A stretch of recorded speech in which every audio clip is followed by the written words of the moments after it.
গ্রামের মজা তো গ্রামেই। এতদিন পর গ্রামে আইলাম, আর 8-10 বছর শহরের দিকে যাবো না। শহর এককালে ভালোই লাগে না। শহর এককালে আটকা আটকা লাগে, জেলখানা। গ্রামে কত সুন্দর সবুজ প্রকৃতি ছাইলে আর শহরে যাওয়া যাইবে না। কি ঠান্ডা বাতাস, একাল দিলটা জুড়াই যায়। এখন চিন্তা ভাবনা করতে আছে একটা বিয়ে শাদী করে গ্রামেই থেকে যাম।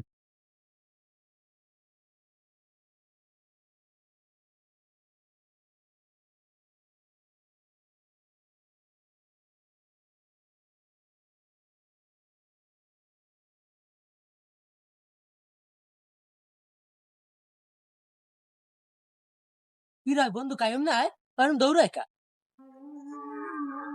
বন্ধু। মা, বুঝলাম না কিছু। আল্লাহ আমার লাগে এতটা দিন পর দেখা হয়েছে, আমার এম লাতি মেরে দৌড় দিল কা। একটা ফোন দিয়ে লই।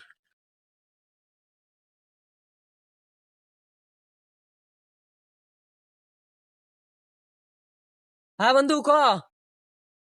মামা তুই কামটা করলি কি আয়? তোর লাগে আমার লাগে কতটা বছর পর দেখা হয়েছে। হ্যাঁ, তোর লাগে আমি যেটা হিসাব করতে লাইলাম, তুই আমার মাজার কাঠ দিয়ে পাশে লাতি মেরে বেড়ে হেলাই দিলি যে।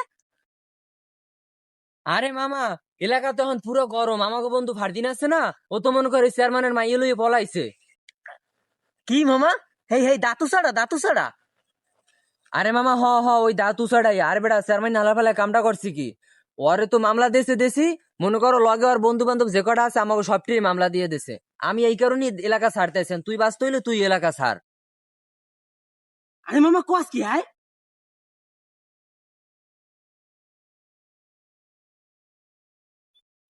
মামা, মামা আমার কয় নম্বর আসামি দিতেছে? আমি 1 নাম্বার, তুই 2 নাম্বার, 2 নাম্বার, দৌড়া দৌড়া।